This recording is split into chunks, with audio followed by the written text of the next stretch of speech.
14 એપ્રિલની રજા નહોતી અને રજા દીના ભાણાએ પાડી અને સરકારની સામે સાચું બોલ્યા. બોલવું પડે, પછી ભલે જે થાવ હોય થાય.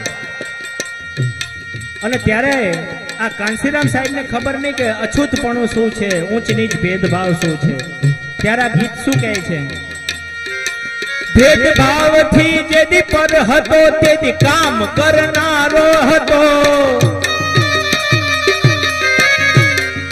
સવારે નોકરીએ જાય સાંજે ઘરે આવે એમ. ભેદભાવથી જેદી પર હતો તેદી કામ કરનારો હતો. કોણ ભીમને શું કામ એના એમ પૂછનારો હતો.